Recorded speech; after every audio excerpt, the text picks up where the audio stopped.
Cinephile. My name is Gutierrez, and I'm joined today by Javier, Tate, and Schuyler. Today we're going to be talking about a bit of musical turn in movies. We're going to be talking about our favorite scores and soundtracks in movies. And if you don't know, the difference between the two is that a score is written by one person and composed in an orchestral kind of style, and a soundtrack is mostly just popular culture artists combining all their talents into one movie and basically making music for the movie.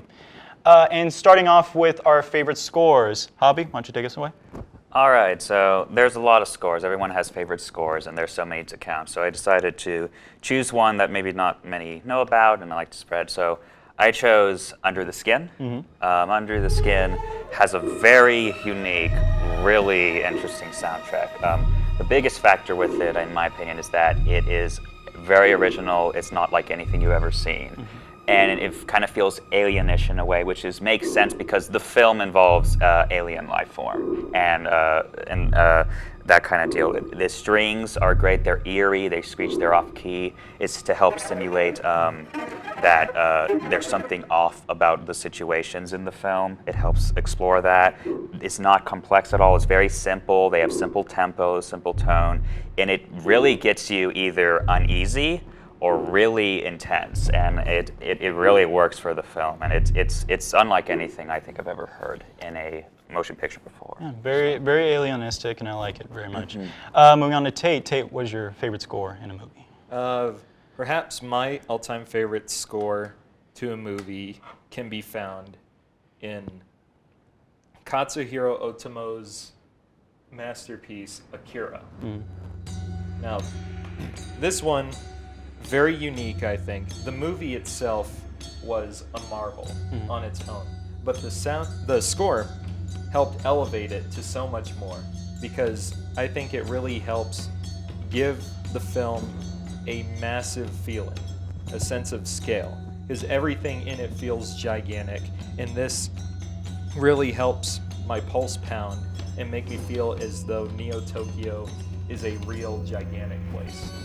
The composition itself isn't anything too out there, even for the time. It was mostly a lot of synth work and percussion, but surprisingly it borrows a lot from an Indonesian style of music called gamelan, which is probably not atypical for a Japanese film, but perhaps for the time it was. But it really fits. It makes everything feel alive, everything feel like it wants to brutalize everything, because the entire film has this sort of weird cybernetic tribalism aspect to it with how cyberpunk it is. And I just feel that this sort of documents that like no other. Like it's insane, it's crazy, it makes everything feel gigantic and apocalyptic, and I frankly can't get enough of it. I really like the scale that it brings to music, and it's really rare for a score so beautiful to be seen in an animated movie, and I fully agree with that.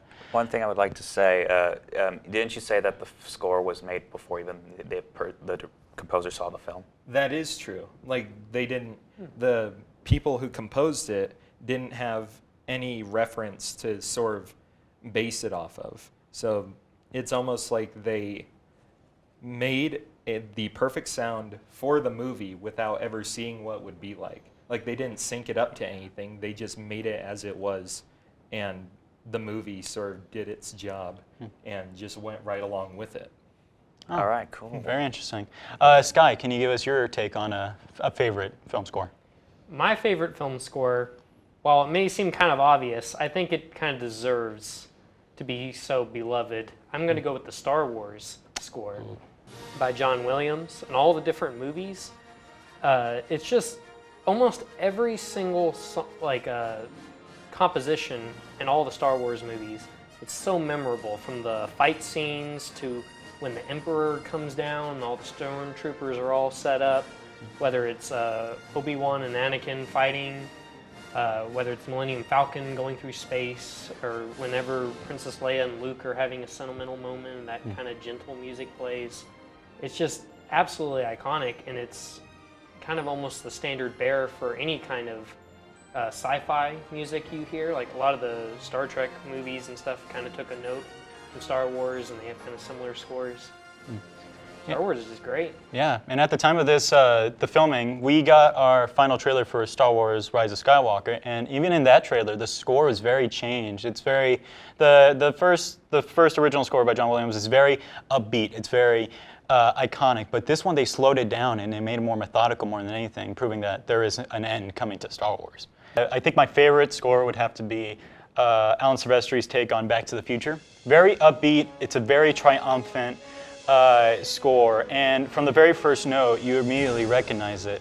And there are multiple times where I'm either I'm rushing to school, or I'm going on a run, and I constantly hear it in my head. I'm like, damn, this is it. This is my Marty McFly moment. But yeah, it overall has to be like one of the most triumphant, one of the most iconic scores.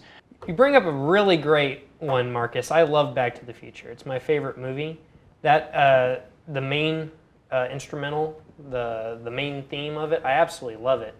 I actually have a flux capacitor in my car, so whenever I drive it, sometimes I'm in the mood at night. I put it on and I put on the Back to the Future theme. Best feeling ever. It just transports you to another time, man. It really does. Takes you back. Moving on to soundtracks, which is a combination of artists compiling it for a movie. Why don't you go and take it off? Okay, so it was a little hard to find this because most movie scores, soundtracks I listen to, most of them are scores, just stuff made for the film. But one that I would say that is an original was Singing in the Rain is one that I personally love. It's an original soundtrack made with musical numbers, specifically for the film.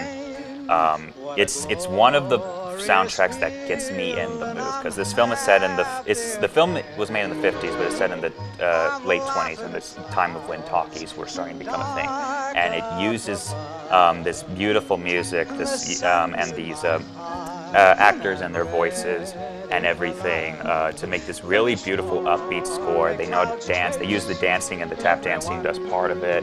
They have their own stuff, and the Singing in the Rain song is just iconic to me now. I was just going to add another thing about Singing in the Rain is that's literally central to the entire plot, is that, you know, they're having to lip sync because it's that transition into the talkies and stuff. So being able to lip sync those songs is completely like ingrained into the entire story. Yeah. And so it really is a great example of a soundtrack. Yeah, the sound is one of the biggest factors of the movie, and along with that, you know, and that's one of the biggest plot points. It's like, oh, we can make a musical and that kind of deal. And every song is to help convey the story or push the story. And in general, it's just like one of the best sounding soundtracks. Like if I'm having a bad day, and if I'm, you know, feeling down, if I put that in, it just somehow instantly just gets me in that mood, just in that happy mood, and just singing in the rain, you know. It's like, point of Singing in the Rain, it's like, you know, it's dark, it's cloudy, everything around me trying to bring me down, but I'm just happy and giddy. So that's my pick. Very good choice, and I ultimately agree. Most musicals, they don't become as iconic as Singing in the Rain. Moving on to Tate. Tate, what is your favorite soundtrack in a movie? Perhaps my favorite soundtrack of all time would have to be belonging to Gerald Potterton's Heavy Metal, which this was the very first adult animated film I ever saw. And the soundtrack, above all, has really stuck with me. Because while this is more of like a very fantasy-based movie, in which it's either taking place in dystopian New York City, or a destroyed post-apocalyptic wasteland, or even in outer space or with the trolls, this has a pretty banging soundtrack. Like, it's got all sorts of big names on it, like Grand Funk Railroad, Journey, Blue Oyster Cult, Black Sabbath.